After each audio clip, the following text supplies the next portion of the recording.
It's Willie D, y'all, back with another episode of information and instructions to help you navigate through this wild, crazy, beautiful world. In the studio, Dr. Candice Matthews. Hey. My buddy. Hey, what's going on, Willie? How you doing? What's up, friend? Hey, doing what I do, brother. Same place you left me off at. Look. Now, you getting a reputation as a troublemaker, Like, why they calling you a troublemaker, Candice? Well, there's probably the crooked folk that's calling me a troublemaker because I'm putting that belt on their ass. That's probably what it is. Now, you literally pull out a belt.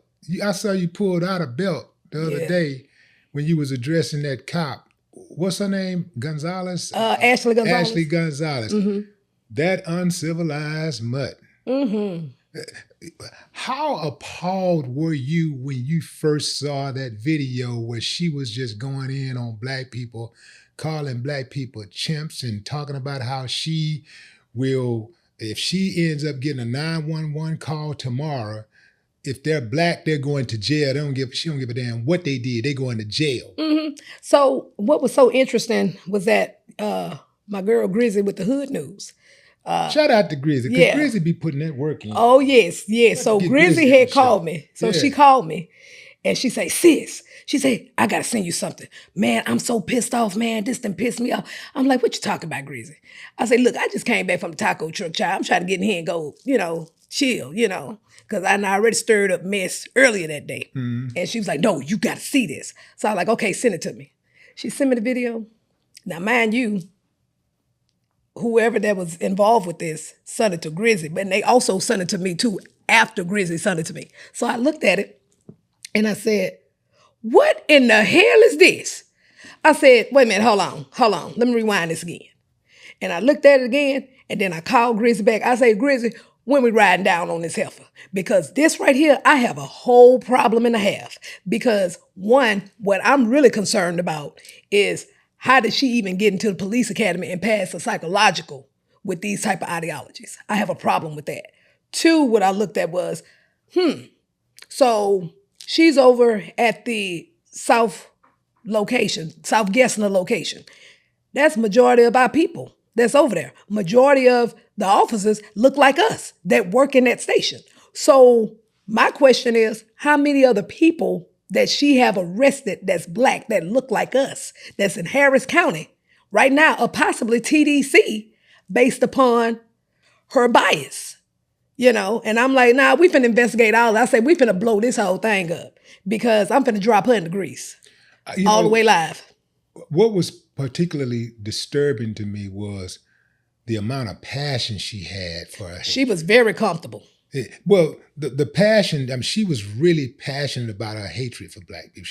She was so passionate she couldn't even get the words out. Mm-hmm. That's some hatred. Well, maybe because that's next level hatred right there. Well, maybe because them teeth was too small for that mouth that's spewing that rhetoric that she had going on over there. That's one. Two, she had a big ass tongue running around here with that lisp. And then you have the audacity and the temerity to be running around here talking about you don't like black people. First of all, baby, you not to catch me out. You damn sure ain't cute.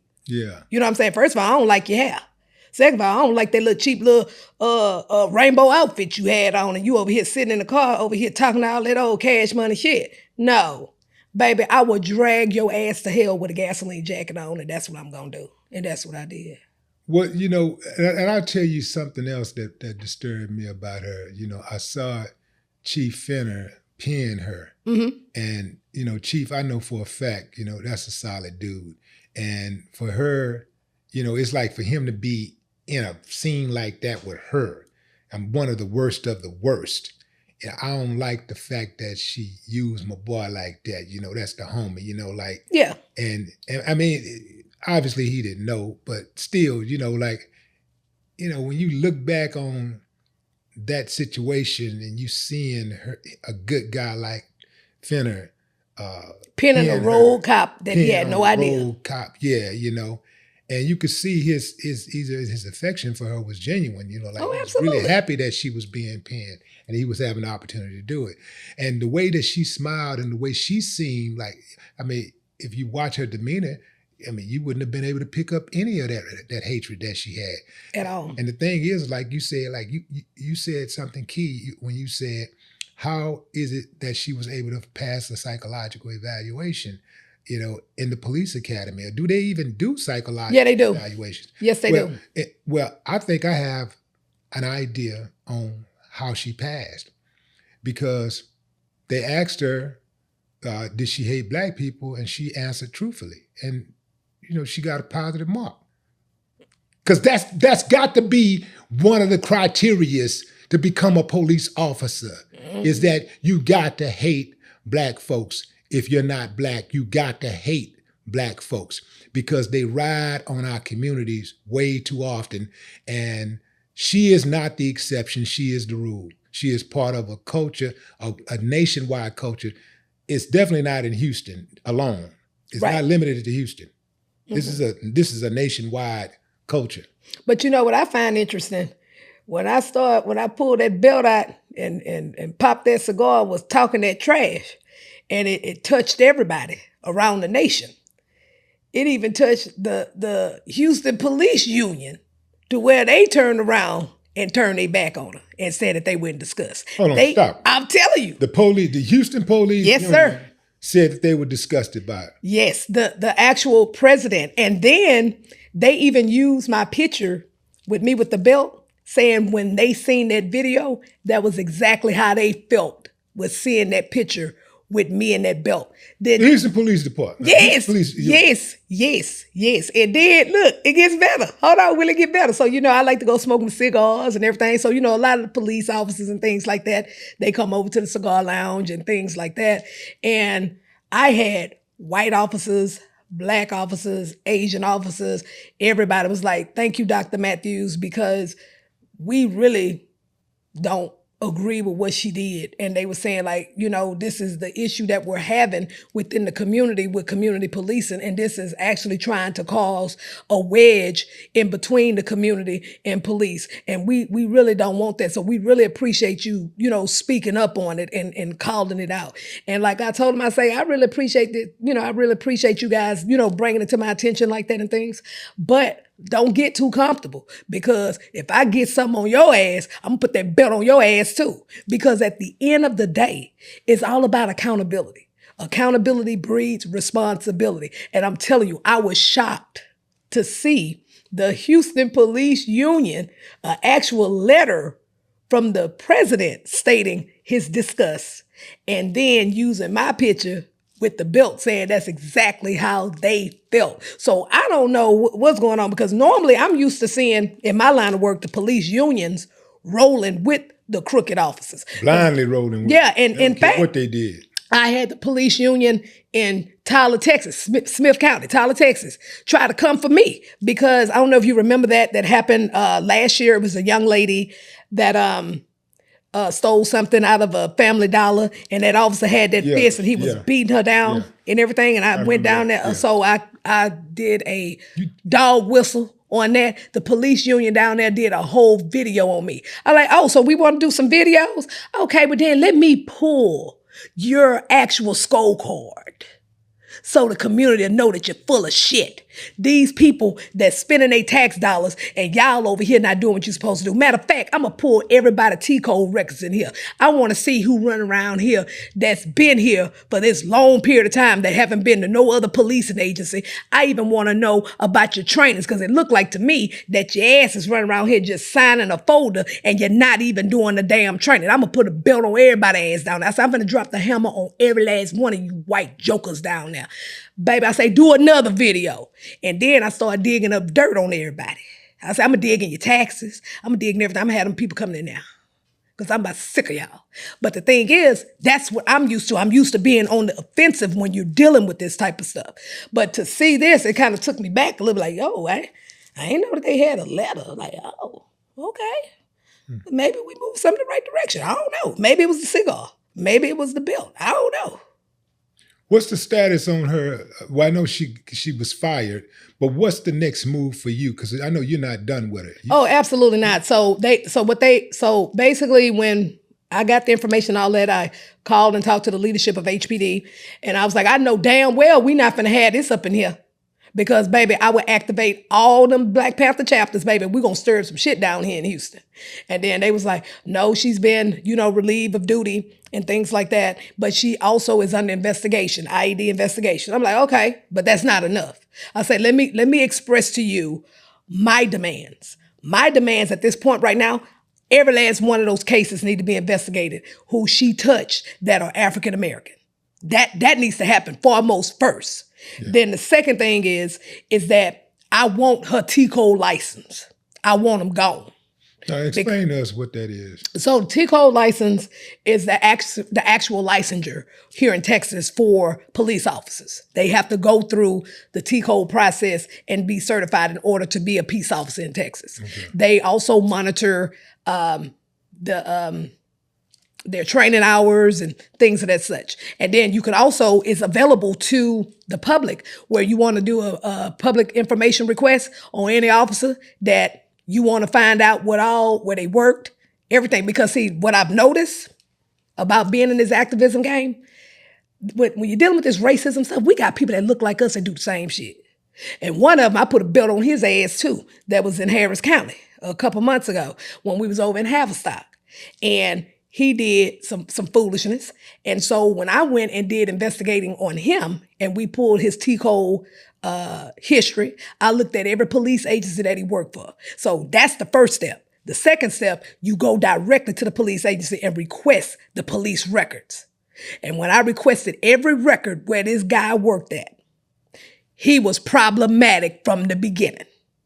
I even knew exactly what school you came from. He came from the University of Houston downtown. So I turned around and I called Sheriff Ed Gonzalez and I called his leadership team. I say, y'all better get this sucker here off that force because he did this, and he did that. So by this time, I said, I need to do a complaint.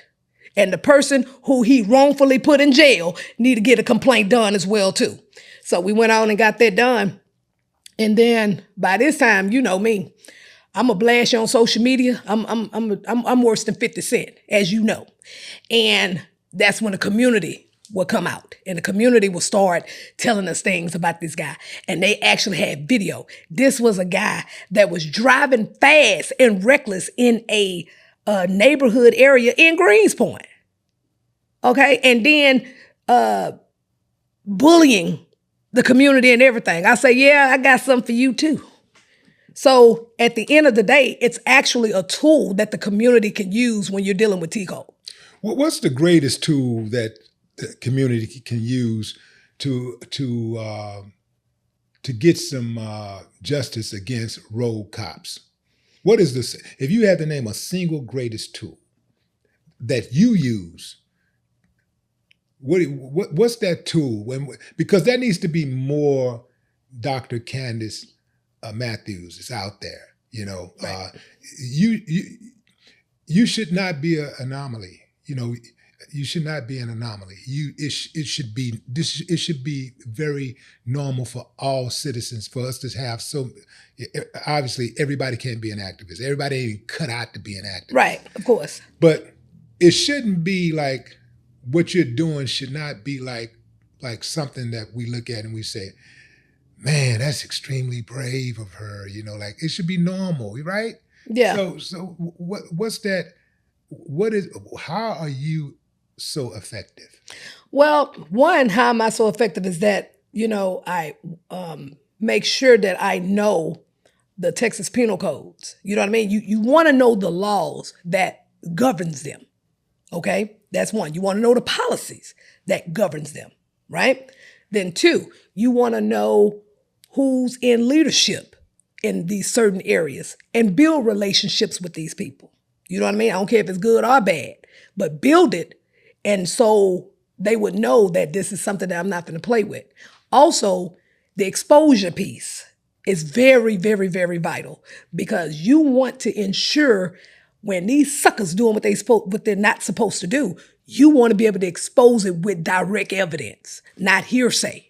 Because then that damages your credibility. And credibility is a must. You want to have that in place. And even with the exposure, you also want to touch the everyday person. You want to let the everyday person know, like I did with her.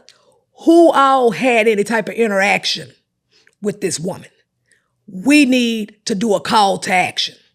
Okay? And then see, that's the difference between the news media and a real activist and advocate. Yeah, I got that follow through. Yeah, that's the difference. Yeah. Because we can call, like with me, I didn't master it. Because guess what? I have my own media team that used to work for the news stations. They work for me now.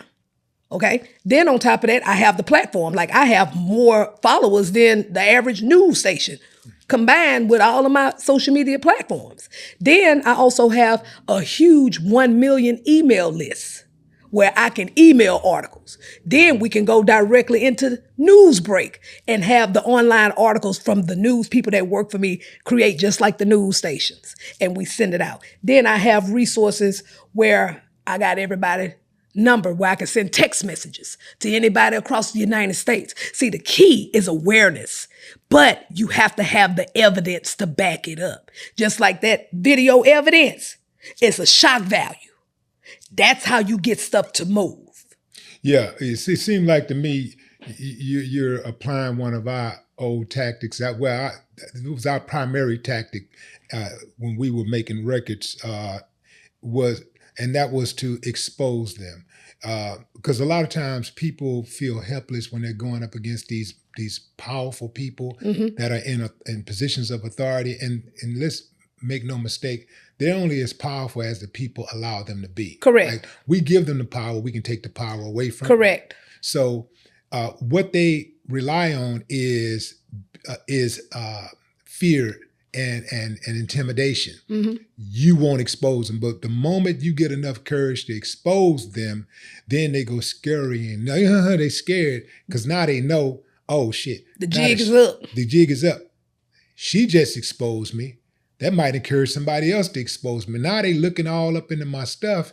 And that also works in these small towns where the sheriff is also the school superintendent. Or better yet, you have the deputy and so on. Oh, but I'm going to tell you, I dealt with a case like that in Center, Texas in Shelby County. Okay. Now, mine is, Willie. So, we also deal with judicial accountability too. Because, baby, I put the judges across my lap and pop their ass too. Right. So we go down there to Shelby County with a case that I was hired for.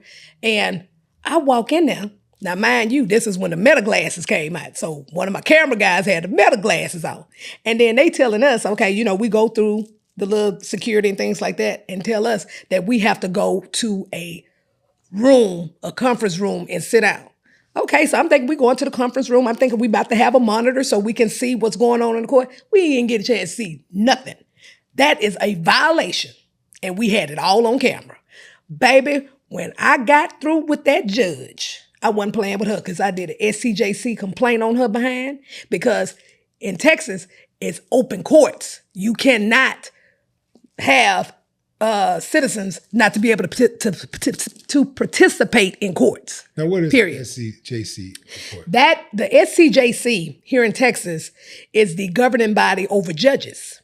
Okay? So if you have a judge that's doing some behavior like that judge that you seen 2 weeks ago who I made go national. Now check this.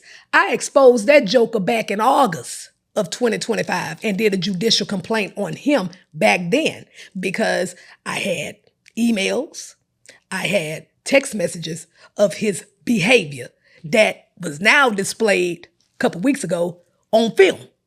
Now everybody's all in the uproar. Now, baby, why you in the uproar now? I already put this out. You see what I'm saying? So it's like the key thing to the community, you need to know the avenues on what to do when things happen. So like with that judge in Shelby County, I went to the SCJC on her. She got sanctioned. Okay? And they can do a private sanction or they can do it publicly. Like it's several judges that I done got some sanctions under my belt across this state. Yeah. You see what I'm saying? So, but the average person don't know how to do it. And this is how they get away with stuff. Then even like having court watchers. I have court watchers all over the state. When we're dealing with the congressional, I have congressional watchers that'll go sit in D.C. and come back and meet me at the cigar lounge and give me the tea. That's how come Christian Menifee got popped.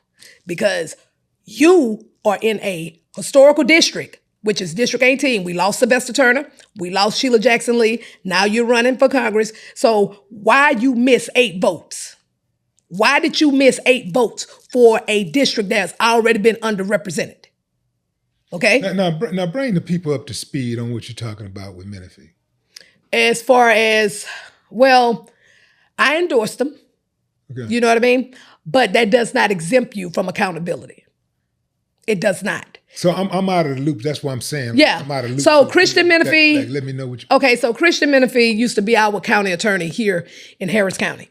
And so he ended up running for the 18th congressional seat. Yeah. So now he's our current congressman at this time. And then, when they did the redistricting, now he has to run against Al Green. Instead of them going to D.C. together, now they putting them against each other. Right. You know what I mean? So it's kind of like, damn, you got Christian Menifee, he's young. We had 2 congressmen that died on us, got it. But then you got Al Green, who's a senior member, who's been in Congress, who pretty much don't have to, shall I say, he has a seniority. So it's kind of like a double-edged sword. So again, I look at a lot of this stuff because, again, I'm the voice for the community. I'm the one that's going to let you know when it's real and when it's fake. And so when I found out that he missed 8 votes from my team that was in D.C., I called him out on it. He ain't like it very well. I don't give a shit. Because at the end of the day, my loyalty is not to a politician. My loyalty is to the people. Because that's what I do. How did he miss 8 votes? Because he was here campaigning and was supposed to be in D.C. We're not paying you with our tax dollars for you to be doing a campaign when you're supposed to have your ass at work. You're supposed to be at work. I done bust judges who run around here. You supposed to have court on a Monday, baby. Why is you at home? I had a private investigator in front of her damn house. So when I put you out, I'm going to have the evidence to put you out. You do come with evidence every time, but if I see you with a manila folder, it's over. Oh, the red one. It's the red folder. Red, okay. Yeah. I see you with that folder, but the point is that when I see you with that folder, you got, I got this, I got that, and I got more on the way. Yeah. But see, and that's the key to activism. That's the key to activism and advocacy, is having strong evidence. Because when you have hearsay, that can be disputed. That can be debated. But when you have direct evidence, you back them in that corner. I think that's where you be getting those officials at, because they be shook. When they see you, they're shook. They can't even sick their regular goons on you because they got goons. So I got goons too. But the goons be like, they be hesitant about moving forward because they know they up against something different. Right. So when you come in, you're coming in with that evidence, but beyond evidence, you also, like you say, you study the law and you know what policy. I know exactly how to align the policy to the laws that you done broke or the misconduct that you've done. Just like when you're dealing with these judges, I know exactly the judicial canon, what the put that governs these judges. So if you run around here doing some shady business in this in the courtroom, like I had one judge, Judge Curvey, Harris County, she's the only judge for the protective order court. Popped her too, because I had direct court transcripts. Everybody, when you're dealing with judges, make sure you get them court transcripts, because if it's not in the transcripts, it didn't happen. That's your evidence. She turned around and told a man, if somebody would have told this to me, I would not have believed it. She asked this man, did he have a vagina? The judge said that. She asked this man, did he have a vagina? The court transcript's not gonna lie. And the man said, not at the moment. I'm like, hold on, we not paying this heifer to be sitting on this damn bitch over here degrading black men. What the hell wrong with her? I said, yeah, I got smoke for her too. Yeah, she coming up out that seat too. Was this a trans person? No. She was just being an asshole. Yeah. You know what I mean? And that's what killed me. And that's the thing about those judges. Typically, those judges will have, or they act with complete autonomy in those courtrooms. And I was just wondering, have you ever came across a judge who told you to get the hell out of my courtroom and force you out? Well, they didn't do it like that, because I would have been on every national station. That would have went down.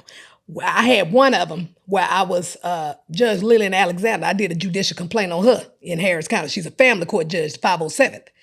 I was on the Zoom and she was supposed to let me in because I was advocating for a client. And I'm screenshotting it the whole time, showing that she didn't let me in. And I popped her ass with a judicial complaint. And then her stupid ass, let me tell you what she did. She goes, look, y'all know I'm gonna keep it a buck. She goes on social media, knowing I got all the goons and everybody on social media. You know, they gonna come and tell you everything. They gonna screenshot everything you got going on. She went in didn't even know that was one of my team. She went in the inbox discussing the case and expressing her bias. And that boy gave me that screenshot and I was on her ass. Yeah. You see what I'm saying? You can't discuss nothing about no damn cases. You can't go and discuss nothing about no cases in somebody's inbox. What the hell wrong with you? And so that goes back to the community. Y'all got to vote. You got to know who you voting for. Because let me tell you something.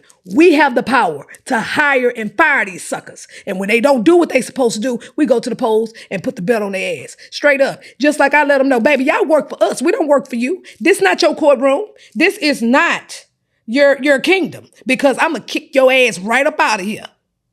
So when I go walk in the courtroom and everything, they already know. They see that cowboy hat, it's gonna be a problem in these streets. When I walk in, the office, I don't care what county I go to, because I didn't got to be so massive, I guess. They already know, oh shit, she coming up here. I can just be coming in here just to monitor cases and see, what's going on. Maybe I want to come and see a judge and tell them how good they doing. But at the same time, I'm looking to see what you're doing with our tax dollars in here. When you've been doing this activism thing for a minute now, and what I want to know is, has there been a particular case that you worked that made you change the way that you see the system? Yeah, several cases actually. Especially dealing with the politicians, when I exposed that politician in Prairie View with the underwear, that made me look at it totally different, because this is a black, historically black town with a historical black college. And when I was looking at the forensic audit, and the audit showing me that you over here buying panties using the city of Prairie View money, our people that look like us. So that really changed my perspective, because I'm like, you know what? We do got some agents of white supremacy running around here. So now I'm going to have to look at this from a different scope. And that was one of the cases that did that.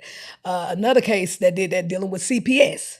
You know what I mean? You got caseworkers running around here removing children and knowing that you look like these kids, and you're not providing the service or giving the parents at least a chance to work the program, work the services, so they can get their kids back. Then even like when I used to go down there to Austin for the CART meetings that they used to have. And then, they making decisions on our children, but you ain't never had no syrup sandwich. You ain't never stayed in the projects. You ain't never stayed in the hood. You never been in a single parent household. You never dealt with the struggle like these children are dealing with. How can you make decisions if you can't identify with them? Which means that they're going to walk in there with their own implicit biases. Absolutely. Yeah, I want to show everybody this book that you got here. You caught me off guard with this, because I don't think you made any type of grand announcement before dropping the book. Yes, I did. You did? Mm-hmm. I guess I missed it, but this is the book, A Texas Legacy, Activism 101. Activism 101. Turning outrage into action. Turning outrage into action. And that's what I did with that police officer. Yeah. Yeah. What's a piece in here that you are most proud of? It's all, in my opinion, it's all of it, because it's an actual playbook. You know what I mean? Because let's be clear, the average person, they're not going to read no 500-page book. We don't got that kind of time. Everybody is moving and grooving. So it's more or less like I wanted to provide a playbook, but also have the substance. I want them to leave with jewels. I want them to be able to not just put the book down, you utilize it as a tool, because I'm giving you the game plan. And this book is one of 10 that I'm going to do for the community. So this book should not be read all the way through. The book should be referenced. You reference this, like what, depending on what it is that you're trying to, or even like if you even try to be trying to get to. Right. Yeah. You right. referencing. Right. And then even like, for people that want to become an activist, I'm laying out the game plan for you there. Or better yet, even for people that need to advocate for themselves, I'm giving you the game plan on how to do that. Have you had somebody come to you who said, I want to be an activist? You tried them out and you said, you ain't cut for this. Yeah, I did. Yeah. Mm-hmm. How hard was that to let them go? Well, it turned into a social media war where I had to drag their ass. Because see, the thing about it is that you're not going to allow them is what we're not going to do. Now, if I'm bringing you in and I'm going to teach you the game on how to do this and that, you have to follow the instructions what I give you. Because if not, and it blows up in your face, then you're not going to try to throw that on me. And so that's exactly kind of how that happened, because now all of a sudden you don't have no motion, you don't have no stroke. Well, whose fault was that? You can't even tell me the first step on what's the first step for doing a protest? What's the first step on doing a press conference? What's the first step on bringing in a convicted felon to law enforcement? What's the first step when children have been removed from CPS? What do? What's the first step when you have a capital murder case and this person is your client? How do you move with the attorneys? What do you do? See, if you can't answer none of those damn questions, that let me know right there. But you want to talk about my activism? You want to talk about I'm not getting results? Well, then what the hell you came to me for to come help your ass if I'm not getting the results? Because last I checked, baby, you better Google me. I get nothing but results. And so I literally had to drag them until I made them go back in their little hole. Because, they'll send people like that. They'll send them. That's why I call them agents. They will send them to you to try to disrupt your program. That's why I got a tight program. That's what happened with the Nation of Islam. Mm-hmm. And, that's how they got to Malcolm. Or even that Coat and Tail Pro. Yeah. Yeah, that's the same blueprint.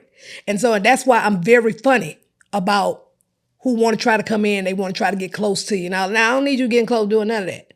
Because see, my mindset, and Cornell taught me that, my mindset is, who sent you? What you think you're trying to do? I even had them to try to lie on me saying that I'm scamming people out of money. And they don't even know my whole financial structure that deals with this activism business. Now, explain that. How would you scam people? How did they say you scam people? One, they said that you don't supposed to charge for no activism. She's scamming people. You don't supposed to charge for that. First of all, let me just say this, and I said in that book, when you don't have a budget in activism, then it's limited activism, which does not provide results. With that budget, you need a budget for your camera team. You need the budget for your policy team. You need your budget for your legal team. You need your budget for private investigators. It all depends on what is going on with that case. And so for our everyday people, like I let them know that I'm not charging you my public figure fee that I really can add on top of this shit. I'm not charging you. I'm going to charge you to pay the people to get the work done. And that's how I give back, doing it that way. Because what I look like scamming, because my thing is, hell, I expose scammers. And the very joker that was saying that stuff, I pulled up their 501c and you operating the illegal 501c3 and you not even active with the IRS, and I put that belt on their ass. And let me ask you something. When you said, I put that belt on their ass, and I sound like my granny. When you did that, is this something? You got a flashback? Is this something? No. What I want to know is that, was that just is that like a natural reaction, or did you practice that and you say, oh, this is gonna get them round? Nah, that come from my granny. Because that's great. Like, you go over there to granny house and you go dig in that refrigerator and you ain't asked nothing. She say, I'm gonna put that belt on your ass, yeah. Yeah. It's just how it is. Your granny from Louisiana? Uh-huh. Yeah, okay. By the way of Beaumont. Yeah. And Port Arthur, yeah. Yeah. You know how the bold people is, man. They ain't play with us. Candice, this activism thing, I respect it because I know a lot of activists all over the country. I know activists, and they put a lot of work in. And I'm 100% on board with activists being compensated because activism is one of the most strenuous jobs you'll ever have. It is very, it's emotionally draining. Activists have lost their lives. You know, you can get especially dealing with attacks. You can get killed out here. You know, you can get killed. Yes. And to hear somebody saying that you shouldn't be compensated, you shouldn't, so you want me to go out and risk my life, I'm going to step in the gap for you. And I'm going to risk my life, but you think I should be poor and destitute. Or you think I should be out here begging or some shit. But see, I feel you on that because I'm like, baby, this ain't 1-800 use assist. You know what I'm saying? Yeah. This is what we not going to do. But also, I like how you said that about the death threats and things like that. But also, you even have to protect your family in this process. Yeah. Because you have some of these suckers that come around and try to... they always start mess with you. They'll try to start. Like, they always start with me, and then I finish it. Like, I had this heifer, Jennifer Knight. That's the one that I pulled up the dirty panties on. You know, because her old man came and brought some stuff to me because we was exposing her because she got upset that me and Cornell was not doing anything with her anymore. And then she wanted to try to come and attack me. So when she wanted to try to come attack me, Cornell was like, oh shit. And so what ended up happening, I drug her in the mud. And so by this time, I'm digging in everything. Cause like she trying to come at me, trying to throw false narratives at me, try to create a fake page on Facebook and all this old kind of crap. And you know, I'm built for that. So like in activism, you got to be built for these type of attacks. And so she looks white, but she's Hispanic. So we start digging into her. And by me, you know how I am. I'm going to put everything out there. And that's what draw people to bring in the tea on this person. And I got information from a person who she actually trafficked. She trafficked a white woman to Mexico. And so the white woman started telling us, telling me, this is what she did, da, da, da. I'm like, wait a minute, hold on, girl. Let me go on and connect you to the FBI right quick. So I connected her to the FBI, so it is an open investigation with that. But then she still kept running her mouth. Like, okay, cool. So now I found out that your daughter over there, where your daughter at? Okay? She's steady talking shit. So I come to your house. I'm going to pull up to your house, bitch. I pull up to her house, bullhorn, everything. I already let law enforcement know that I was coming over there, and I disrupted her neighborhood, and I had her own neighbors asking her, where your daughter at? And like I told her, I said, you're not going to do a bitch ass thing. You're not going to do nothing because I'm going to drag your ass is what's going to happen. Because what you're doing is unacceptable. You making up lies. That's what they do. They make up lies. They do all of this kind of stuff. Baby, I went to that girl house on Friday the 13th and I had a Jason mask on with some overall and a cigar. And I say, I'm bringing smoke to a racist because they also put some racist posts about me on Facebook and also with Grizzy. So I'm like this here. You want to be a keyboard gangster online? I'm going to see if you bought that life in real time. And that's when I pop up over there at that house. And baby, she over here want to try to call the police on me. And I'm going to call the police, bitch. I don't care. Because you're not finna do this. Is that the same woman who had, like, it's somebody I saw, it was months ago, I saw y'all going back and forth. It was like some type of company or organization or something. Yes, that's her. Maybe like a media outlet or something like that. Yes, she wants to be media and she's not. That was. Yeah, it was a QX Global, some shit. Yeah, that was Q something. Yeah. So this is what I want to know. Because I saw that y'all going back and forth. I know you built for it and you don't mind, but I know you got other things you could be doing. She got other things she could be doing.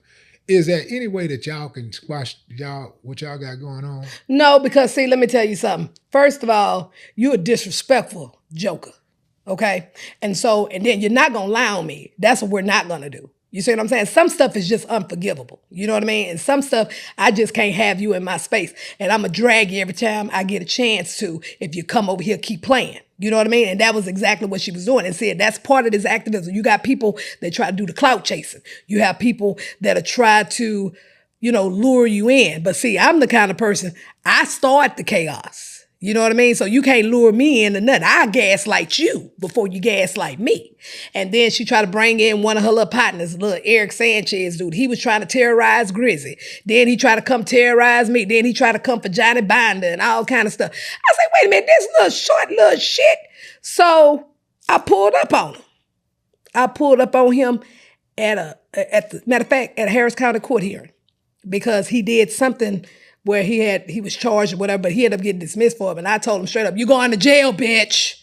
You gonna keep on. You keep messing with Grizzy, and you damn sure think you gonna keep messing with me. I'm gonna drag your little ugly ass. And so, so that's, with me growing up, that's how we used to do as well. So that's why a lot of this stuff kind of played a part with my activism, because I was that kid that'd sit on the back of the bus, be talking shit to you, coming from City Gas, going way over here to Tipwell. And so this guy was not ready for that type of activism because some of these activists have decorum, right? I'm not gonna have no decorum when you coming over here messing with me. I'm gonna put my foot in your ass is what I'm gonna do.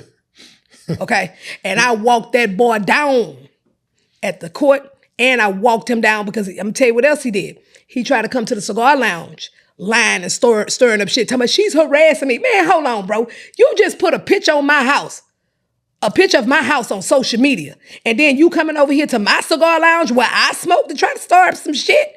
Baby, I went over there to Pasadena and walked that boy down. He was scared. Nah, don't get scared, partner. You messing with a real G, honey. Okay? Don't let this PhD fool you because, baby, I would drag shit at you. Okay? And be waiting on your mama and everybody else that live in your house. I even did a protest in front of his house. And anytime I do a protest, I'm looking for something that's not right. He had some old sick-looking dogs running around. I'm like, what kind of shit is that? Your house smell like cat pee? Like, what is going on? Let me call the SPCA over here, too. See, I'm going to bring that heat every which way I can. And then just like the Jennifer girl, how you over here talking shit about somebody? Baby, you need to get your roof fixed. Why your roof look like that? Oh, you got any insurance? Like, what you got going on, sis?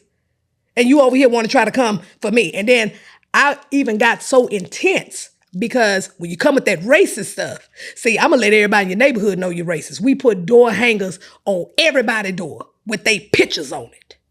Then we did mass text message. See, I apply real pressure when you're doing that type of stuff. So it all depends on how you got to kick it up a notch or not. But at the end of the day, you also, as an activist, you can't let nobody play in your face. When you do use those type of antics, pulling up at people's homes, you pulling out a pair of drawers, or pulling the belt out, or even using vulgarity, from time to time. Mm-hmm. Does that ever hurt you as an activist? You already said that, look, I throw decorum to the side, depending on the situation. Does that ever hurt you overall? Because you go into some big rooms. Daily, you go into big rooms. Of course. You're going up against some big heavyweights. Yeah. Do people ever take those antics and say and try to discredit you? No. Basically, this is my answer for that. Is that I respond according to how you respond. You know what I mean? Now, if you're being respectful, then we can have a respectful dialogue. You know what I mean? We can agree to disagree. But then you come here with that bullshit, then I'm going to let you know you with that bullshit. So you have to be able to know how to interchange in different situations. And so, like, with messing with my people with those apartments, right? So one thing is this. I'm not coming there with no damn decorum because you have these people with mold, rats, infestation, and they have children, and they paying rent, or they own housing, or something like that. And you supposed to be the one to make sure they work orders on time. You supposed to be the one to make sure that they don't have infestation and all this here kind of stuff. And for me to see that, like, these people living in a third world country, hell no, I ain't finna be nice about that. So what you're saying is that in that regard, those type of people with that type of energy, they don't deserve respect. They don't deserve. Absolutely not. Yeah. Absolutely not. The only time I'm with you on that one. Yeah, because the only time that I do some decorum is, let's say, like if I'm on the Senate floor, and I'll turn around and say something slick though, but I still keep the decorum, right? I may keep decorum Depending on like if I'm in a courthouse or something like that, like I stir that shit up when I get in that hallway. But inside that courtroom, I'm not gonna give you the opportunity to put me in contempt. You see what I'm saying? So just like, for instance, like when I dealt with that judge in Jefferson County. Plus inside that courtroom, everything is transcribed. Absolutely. Except for JP court. And that's speaking of that judge who I exposed in Jefferson County in Port Arthur, Judge Joe Gilbert. Let me tell you what that joker did. So you remember that man who housed up with in front of us? Joker like you. I know. I you know what? I got an old soul. But do you remember, Willie, when I went in front of that man house in Port Arthur? Did you remember when I went in front of that man house with that bullhorn? Yeah. And he did them false allegations on me, talking about I brought a whole gang of people and I threatened his life and all this shit. So he couldn't get the DA them to pick the shit up. So he turned around and went to the JP office trying to get me for like some traffic ticket shit, basically. You know what I'm saying? With the bullhorn and all that. So, okay, cool. So citation. Yeah, pretty much. And so what happened was that me and Cornell filed a lawsuit for defamation on him and several others. So he tried to pull a Hail Mary and try to go to the judge across the street because that judge dismissed everything with prejudice. But this sucker here, and I'm going to say this again, look like us, went over there and opened the case back up. What does dismiss with prejudice mean? You can't touch it anymore, okay? So he went and tried to summons me to come to Port Arthur. So I come down there to Port Arthur. Then he pulling up the video. Black judge summons. Black judge, yeah. He summons me. And then when I create chaos, now you want to be the victim. Man, I really was going to say something else. But anyway, so what happened? Well, let's just for the record, let's be clear. He created the chaos, and now he want to play the victim. Because you didn't create the chaos. He created the chaos. No, I created some chaos with him, though. I ain't going to lie, But brother. I'm saying he created the chaos by summoning you to Port Arthur. Right. Because he stretched his authority. He wasn't really supposed to do that. He wasn't supposed to do that at all. And then what ended up happening was that he turned around and I had to do a writ of habeas corpus on this guy. Because one, this was dismissed with prejudice. And then now you try to turn around and try to send it to another JP. That JP was like, hell no, I'm not getting in that shit. And they sent it right back to him. And so by this time, I'm digging on everything on this judge. I found out that, sir, you over here lying on your campaign saying that you was a peace officer in St. Tammany Parish, Louisiana. Found out, no the hell you wasn't, joker. You was nothing more but a reserve officer with no post-certification. And had a badge. He had a badge, Willie. I had to turn him in to the feds. He crossed state lines with an unauthorized badge from St. Tammany Parish over 20 years ago. The judge. Yeah. And then what the feds do about it? They still own it right now. And then so he tried to put the court on you and you put the feds on. And then he tried to put a warrant out for my arrest too. And see, that's why I believe that him and that Judge Curvey was working together, because I had to go before her court with somebody that I pretty much terrorized for messing with me, and now you want to play the victim. Now you want to get a protective order. Man, shut up. Because you know damn well you the one that stirred this stuff up and I just finished it. But they try to put the courts on the same day and I can't be at two courts at the same time. So then that's by me not showing up to his court, he tried to put a warrant out for me in Jefferson County. So then what happened, you got people talking, oh, Dr. Matthews going to jail, she going to jail. Baby, I say, I ain't going no damn jail. Watch this. So then what happened, I called the sheriff of Jefferson County. I talked to the DA. I talked to the county attorney and everything. You know, they pimp slapped that sucker in front of the entire county. They dismissed everything. Dismissed everything. And you know what I told that joker? I said, guess what? I ain't done with your ass. I said, I'm about to get me a predator mask and I'm finna terrorize your whole campaign. And that's exactly what I did. And baby, he can't handle the heat. He in the runoff right now. He thought he was gonna win. And I disrupted that. And he did some mischievous stuff to another officer out of Liberty County. And he basically was saying, me and him was on a live together, and I'm showing him the evidence that this man is not a police officer. This man is a damn liar. This is it. Boom, boom, boom, boom, boom. He got mad at that man and tried to get him set up in Liberty County, and that man lost his job because you utilized your government email to try to sanction this man. Do you have an investigative background? Yeah. Yeah. Because I'd be like, and I know you got investigators too, but boy, you be getting that evidence. I'm talking about, hell, you. Yeah. But I was floored, Willie. I'm like, hold on, because I was watching how he was moving in that courtroom. And see, I'm the kind of person, when you do some dirt and do dirt to me, I'm looking for the dirt on you. And that's exactly what I say. Something ain't right with this joker. I called my private investigator. Hey, run his background for me. Send it to me. Let me see what he got. Baby, you got, okay, so I see why you're a JP. You need the money because I see you got some bankruptcies going on around here. Oh, wait a minute. There's a mugshot. You've been to jail in Harris County. Did Jefferson County know you've been to jail? I put his mugshot and blasted everywhere. Then I turned around and pulled the indictment up and put that out there. Jefferson County, y'all know this what this sucker doing? This who y'all got doing this here? He don't have no damn integrity running around here doing this kind of stuff. And then, boom, I talked to the head folks with Post that deals with the certification in Louisiana. They wrote me an email first telling me he's not in the system. Remember what I told you earlier, when you're dealing with them cops, you want to go to their regulatory agency to see their certifications, see their trainings and things like that. The red flag is that he wasn't in the system.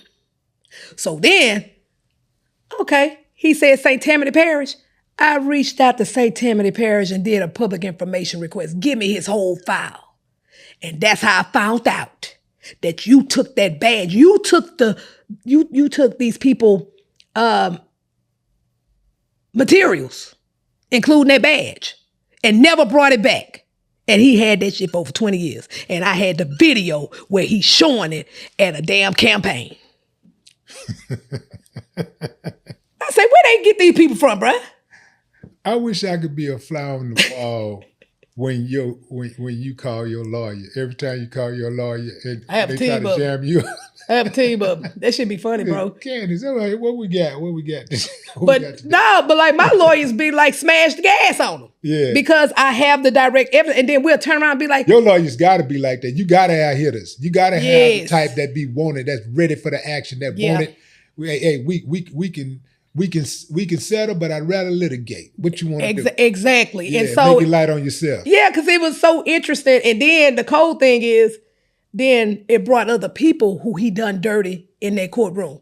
And then not even a couple weeks after I was at his court, I'm there with the news stations and my camera team and everything. And I blast him all across the United States with what he did. I said, this man ain't no damn police with his lying ass. And I had everything. Boom, boom, boom, boom, boom, boom, boom. Mm-hmm. So then, now all of a sudden you want to be the victim. Man, shut up. You ain't no damn victim.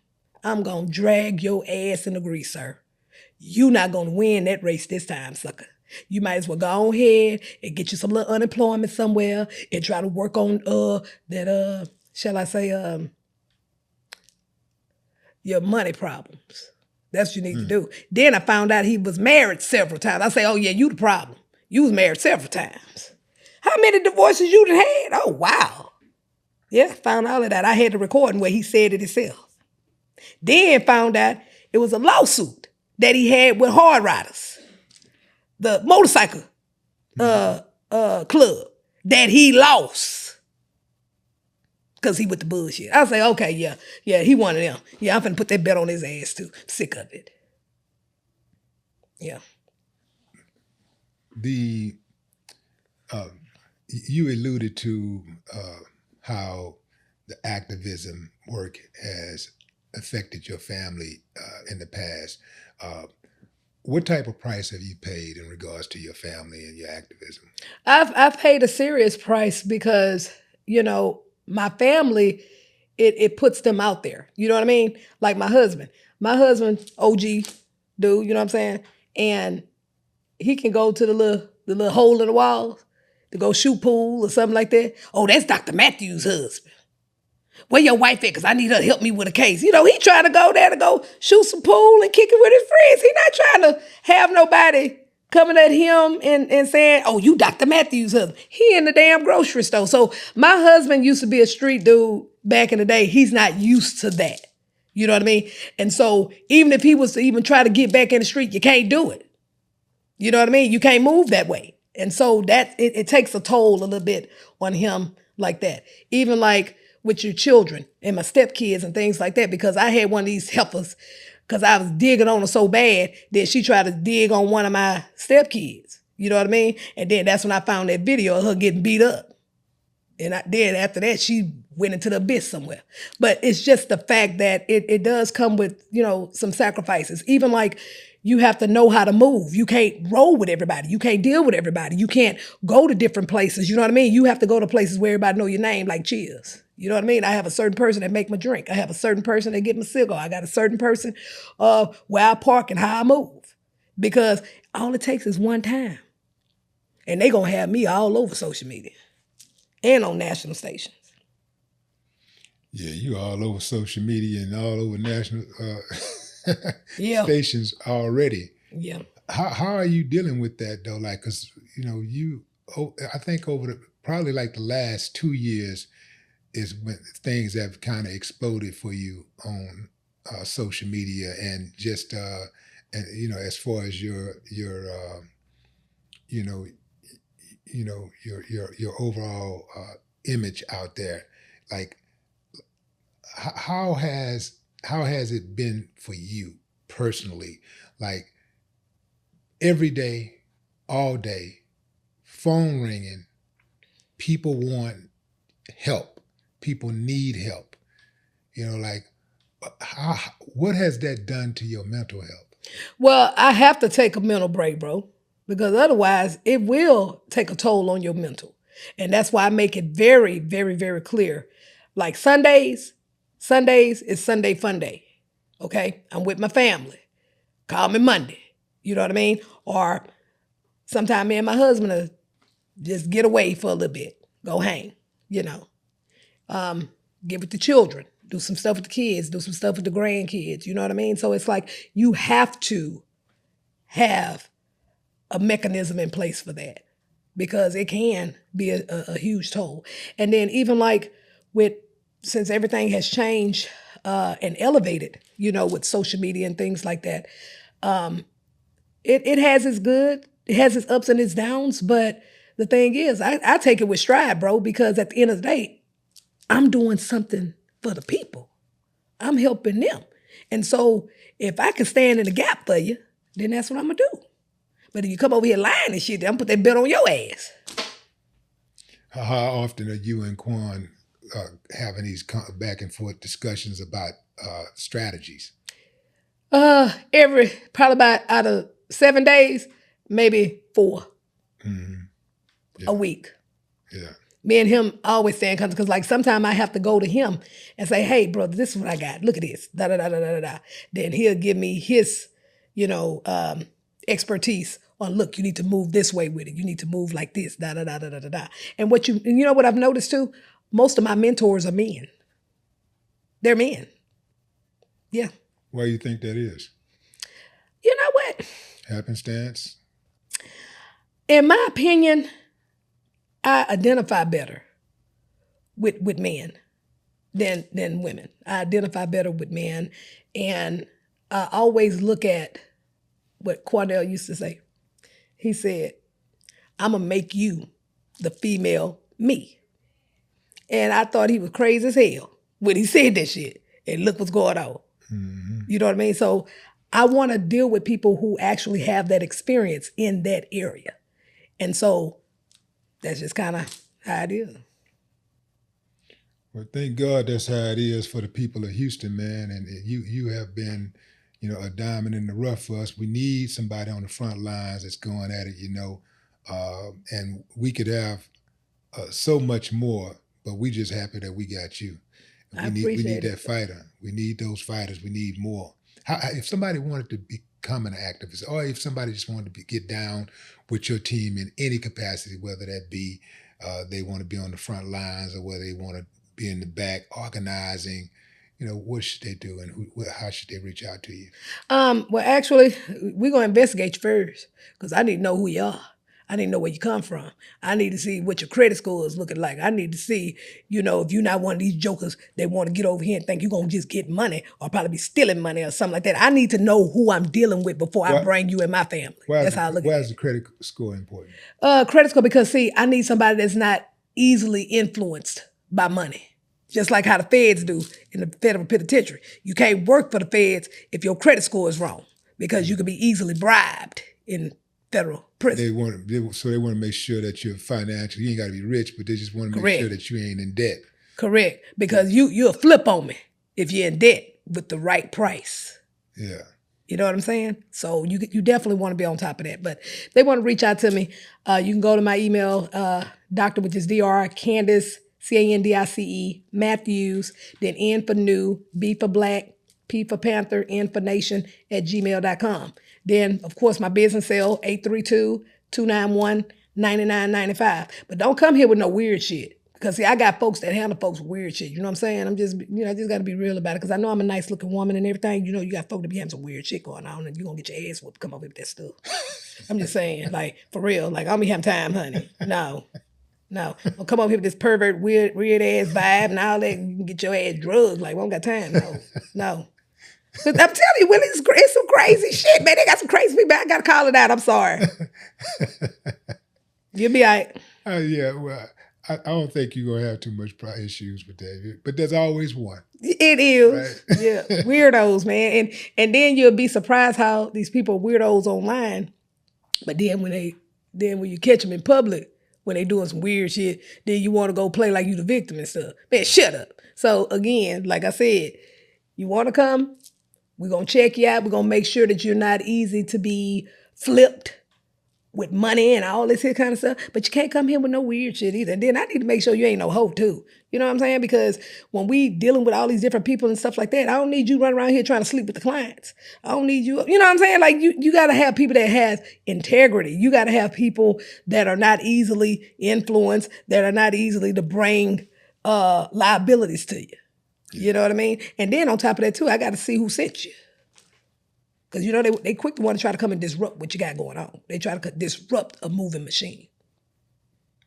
Ladies and gentlemen, Dr. Candice Matthews. No more talk.